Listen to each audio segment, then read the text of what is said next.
Hi, this is Faiza लतीफ़ और आज हम डिस्कस करने जा रहे हैं पास्ट टेंस को, जिसमें हमारी सबसे पहला जो लेक्चर होगा वो होगा पास्ट सिंपल या इनडेफिनिट टेंस के बारे में।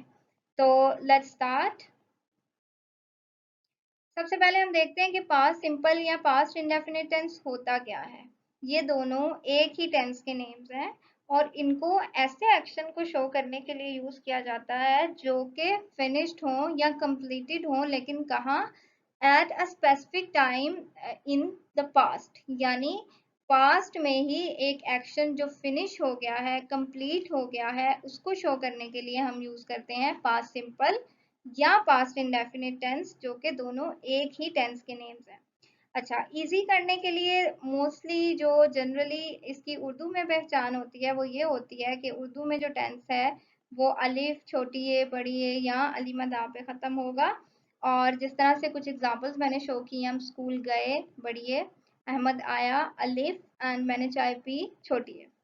Now come towards the structure. सबसे पहले हम पॉजिटिव या अफर्मेटिव सेंटेंस का स्ट्रक्चर देखेंगे।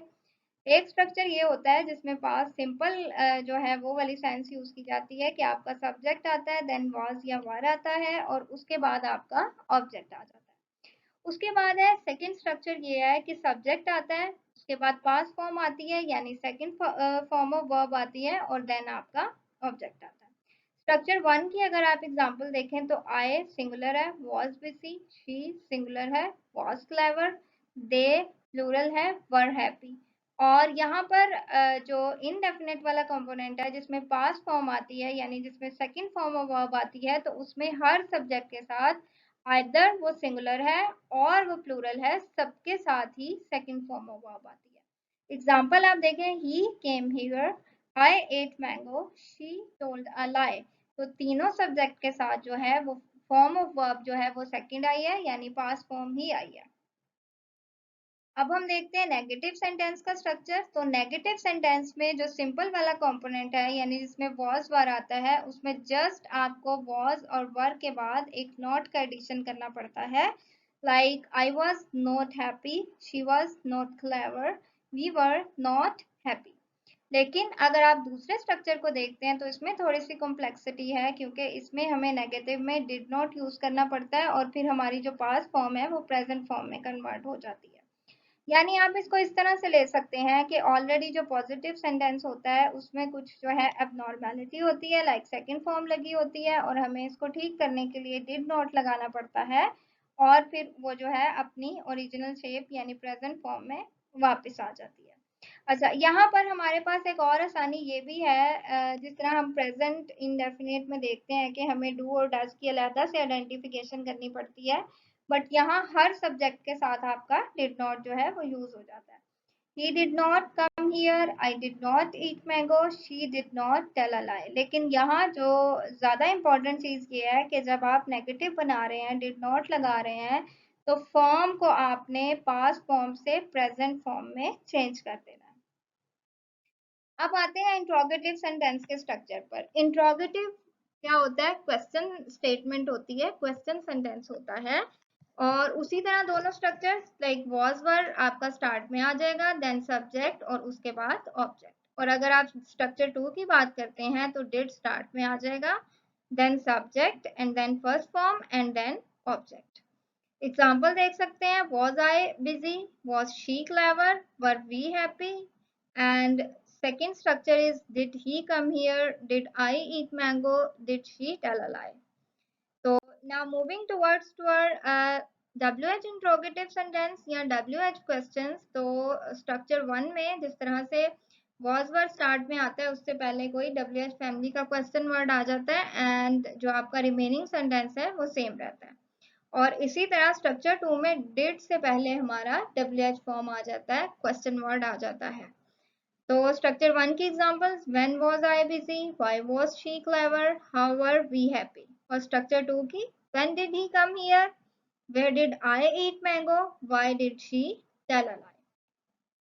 अच्छा, ये हो गई स्ट्रक्चर्स की बात। अब हम आते हैं कि पास्ट सिंपल या इंडेफिनिट टेंस को यूज कहाँ किया जाता है to express a past event और पास्ट एक्शन। माजी में पास्ट में कोई एक्शन या इवेंट जो होता है उसको बताने के लिए हम पास्ट टेंस यूज करते हैं और इस टेंस का प्रेजेंट से कोई ताल्लुक नहीं होता। ये काम शुरू भी पास्ट में होता है और खत्म भी पास्ट में ही हो जाता है। To express a past habit और regular action in the past. Past में अगर कोई आपकी हैबिट थी या कोई काम आप रेगुलरली किया करते थे पास्ट में, तो उस काम को भी शो करने के लिए हम पास्ट इंडेफिनिट यूज करते हैं। To express an action which lasted for a period of time in the past, और ये भी तकरीबन उसी यूज से मिलता जुलता है कि कोई ऐसा एक्शन था जिसको आपने पास्ट में रेगुलरली कुछ दिन के लिए किया था, तो वो भी आपका पास्ट सिंपल या इनडेफिनिट टेंस से ही एक्सप्रेस होगा। आपको वहां पर भी पास्ट सिंपल या इनडेफिनिट टेंस ही यूज करना पड़ेगा। अच्छा जी, टाइम एक्सप्रेशंस, जो डिफरेंट टाइम एक्सप्रेशंस हम देखते हैं डिफरेंट टेंसेस के साथ एसोसिएटेड होते हैं, तो पास्ट सिंपल टेंस के या पास्ट इंडेफिनिट टेंस के जो टाइम एक्सप्रेशंस हैं वो है यस्टरडे, यानी जो गुजरा हुआ कल है, a week ago, a month ago, year ago, last month पिछले महीने, पिछले साल, weekend, Monday night, the day before yesterday यानी गुजरे हुए कल से पहला दिन, परसों जिसे हम कहते हैं, 2 days ago, 2 months ago and 2 years अगो। यानी जितनी भी पास्ट से रिलेटेड एक्टिविटीज होंगी, कंप्लीटेड एक्शंस होंगे या हैबिट्स होंगी या अदर रेगुलर वर्क्स जो आपने कुछ अरसे के लिए किए होंगे पास्ट में, वो सब आ जाते हैं पास्ट सिंपल के यूजेस में। अच्छा जी, अब ये जो हम यहाँ पर टाइम एक्सप्रेशंस लगाते हैं पास्ट सिंपल या इंडेफिनिट में, उसकी पोजीशन सेंटेंस में जो है ना वो थोड़ा सा एक सेंटेंस स्ट्रक्चर का रूल है जो मैं यहाँ आपको बताऊंगी कि जो टाइम एक्सप्रेशन है appears either at the beginning और at the end of the sentence, never in the middle of the sentence. यानी yesterday I went to market और I went to market yesterday, I went yesterday to market, ये वाला जो है कि जिसमें middle position में आ रहा है हमारा टाइम एक्सप्रेशन, वो सेंटेंस रॉन्ग होगा। और करेक्ट कौन से होंगे? जिसमें हमने स्टार्ट किया yesterday स्टार्ट में beginning, yesterday I went to market और I went to market yesterday, यानी जिसमें हमने एंड पे यूज किया। अच्छा जी, यहाँ पर कुछ एग्जांपल्स हैं जो पास्ट सिंपल और इंडेफिनिट टेंस की हैं। इसमें पॉजिटिव सेंटेंस की एग्जांपल्स भी हैं, नेगेटिव की भी हैं, इंट्रोगेटिव की हैं और WH फैमिली वर्ड इंट्रोगेटिव जो होते हैं उनकी एग्जांपल्स भी हैं।